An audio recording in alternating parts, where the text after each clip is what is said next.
Hola, si estás aquí, estás en el segundo vídeo de la lista de vídeos que tengo de tu primera clase de Tin Whistle. En el primero hablamos de qué era el Tin Whistle un poco así de manera general, y en este siguiente te quiero comentar lo que para mí son los puntos fuertes de este instrumento. Así que, dentro cabecera.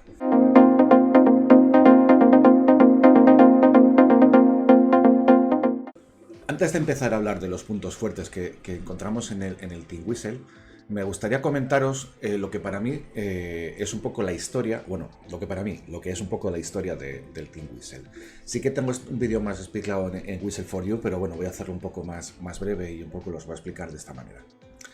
El Tin Whistle se hizo popular, si mal no recuerdo, a finales del siglo XIX, 1800, porque se fabricaron unos whistles tipo de este que tengo aquí en la mano, que son los Clark, ¿vale? Unos whistles, yo diría que de latón, ¿vale? A ver, ¿qué opina el micro? Son whistles de latón y se hicieron populares porque eran whistles baratos, flotas baratas, y lo utilizaban los mendigos un poco para... Digo mendigos, digo las personas que piden limosna. A veces que sé que en el mundo estamos complicados con el tema de los términos, pero bueno, me refiero que pedían limosna con este tipo de flautas.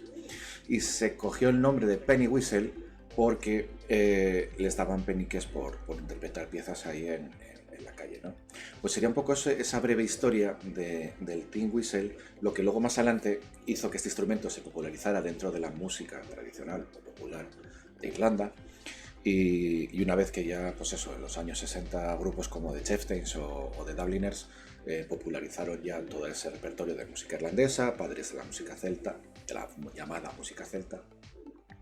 Y con eso apareció un poco ya, digamos, el origen y la historia de nuestro tin whistle. Es un instrumento que se usa mucho dentro de este tipo de repertorios, ya os digo, y sobre todo para mí es que es muy asequible en cuanto a precio económico y en cuanto a técnica. Eso no quita que cuando te pones a trabajar con ello puedas llegar a tocar repertorios muy complejos. Como digo yo, como me gusta decir, dentro de cada grano de arena podemos encontrarnos un universo, ¿vale? Es decir, de algo que podemos tocar la superficie de cualquier tema, a poco que indaguemos, de repente nos damos cuenta que es mucho más amplio de lo que pensábamos nosotros en un primer principio, ¿no? Vale, pues ¿qué os voy a comentar? Voy a mirar la chuleta, porque siempre tengo que la chuleta por aquí metida para no olvidarme ni perder la comba de todo esto, ¿no? Pues resulta que lo bueno que tienen los whistles, o el tin whistle, son que tenemos muchas marcas para poder decidir cuál queremos comprar, ¿vale? El primero que tengo aquí en la mano es este Clark, no me acuerdo el precio ahora mismo, pero quiero recordar que era el más barato y tiene una sonoridad que es bastante característica del propio instrumento que tenemos aquí, y os voy a tocar un poco para ver cómo suena.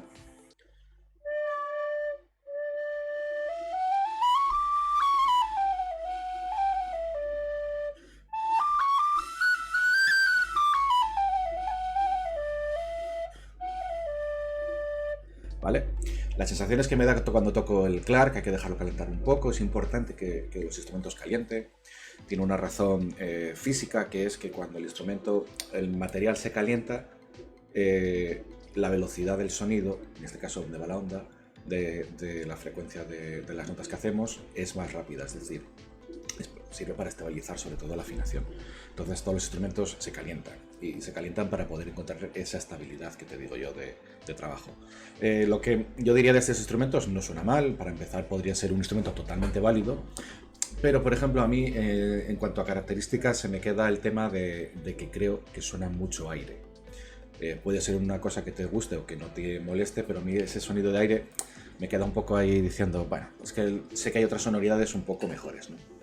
El siguiente whistle que os voy a presentar, por ejemplo, los whistle tradicional o el whistle canónico de la música irlandesa son los que están afinados en re. Y si queremos saber cuáles son esos, son los que tienen una letra D. A ver si se puede ver ahí, si la cámara me enfoca, una D ahí, se puede ver. ¿Vale? Todos esos whistles tienen una letra D. A ver si te os cojo de otra marca que veáis cómo también viene esa letra D. Si no me cargo la flauta. A ver si se puede ver esa letra D. A ver ahí, un poco. ¿vale? Se ve aquí abajo. Eso sería la letra D. Esa letra D indica que está en re mayor. Ya haré un día una explicación de las tonalidades, explicar cómo funcionan las flautas en los whistles en concreto. Y el que voy a tocar ahora mismo, si lo podemos ver, no sé si se podrá ver bien, está en si bemol, que pone una B con un bemol, ¿vale? Pues este es un Susato, es el modelo Kildare. Para mí, yo personalmente suelo recomendar este para empezar.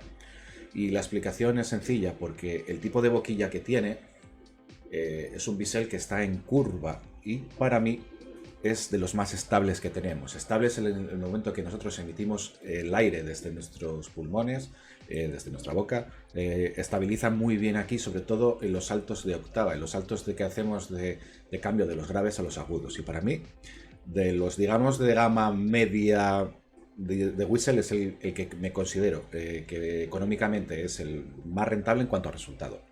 Luego os explicaré un poco de otro tipo de marcas o de constructores.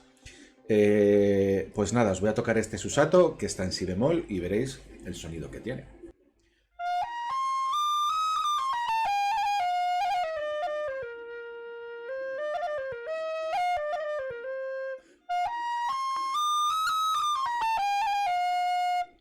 ¿Vale? Ese sería el Susato que tengo en si bemol y ahora os enseñaría el Susato que tengo en fa, que es el pequeñín que toqué ya en el vídeo anterior, que como veis es más pequeño.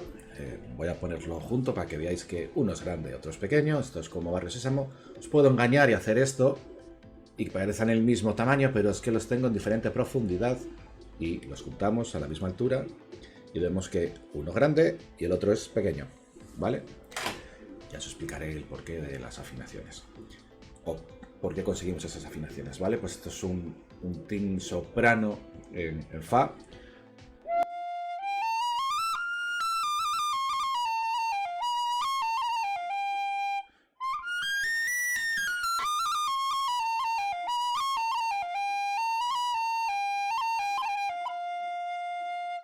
¿Vale? Sonoramente me gusta mucho el sonido que conseguimos con estos whistles, ¿no? Otra opción que tenemos es encargar a constructores que se dedican a hacer whistles de manera artesanal. Sí que es cierto que obviamente va a ser más caro, pero la calidad sonora es mucho mayor. Haré otro día otro vídeo explicando algunos constructores y ver qué opciones tenemos por ahí. Y la verdad que los hay muy muy buenos. Os voy a enseñar una cosa que estoy trabajando en ello, de los proyectos que tengo un poco en mente. Y os voy a enseñar lo que tengo hasta ahora mismo de trabajo. Esto es un whistle hecho por mí en impresión 3D. Esto es un whistle en re. Espero a ver si se ve la letra aquí. Está muy blanco esto. Bueno, no se va a ver. Justo, bueno, también puse la letra D como hacen el resto de flautas. Y esto es un tin whistle que yo fabriqué con impresión 3D. Sí que tiene la boquilla de Susato, porque tengo que pegarme con las boquillas y espero tener los whistles o a finales de este año o a principios del que viene, porque estoy trabajando en otra cosa que os enseñaré ahora. Entonces la idea mía es poder tener whistles hechos por mí, optimizados para mis alumnos o para quien quiera comprarlos, y os voy a hacer una prueba de cómo sonaría este.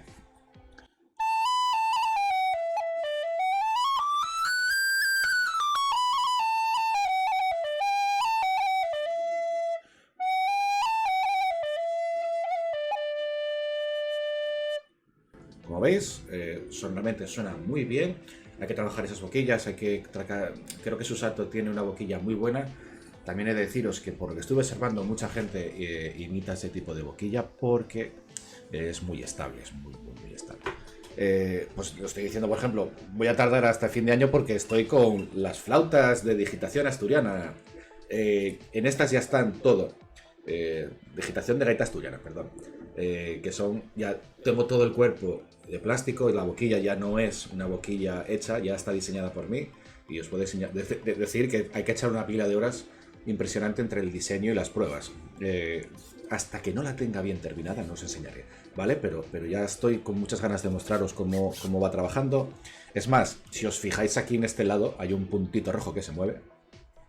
Es la impresora que está trabajando en los tipos de boquillas. Tengo una serie de pruebas por aquí, pruebas de boquillas, de biseles, de todo. Bueno, os podéis imaginar lo que es mi cabeza pensando en cómo mejorar el sonido de estas flautas, porque creo que merece la pena, sobre todo porque nos va a permitir mejorar mucho nuestra técnica, y yo creo que es una ayuda al aprendizaje muy bueno.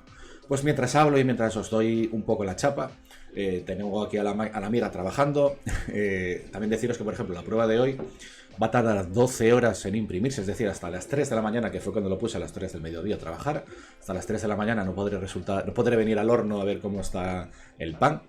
Y son pruebas que estoy ya rematando el sonido de esta flauta de digitación asturiana, que lo voy a tener, espero, si la musa del 3D me lo permite, para la semana que viene. Volvemos a la chuleta, porque como me enredo con muchas cosas, luego me olvido de lo que tengo que decir. Vale, os voy a contar cómo es la digitación del whistle, que aquí me visteis tocar un poco y sonar así algo parecido a una canción.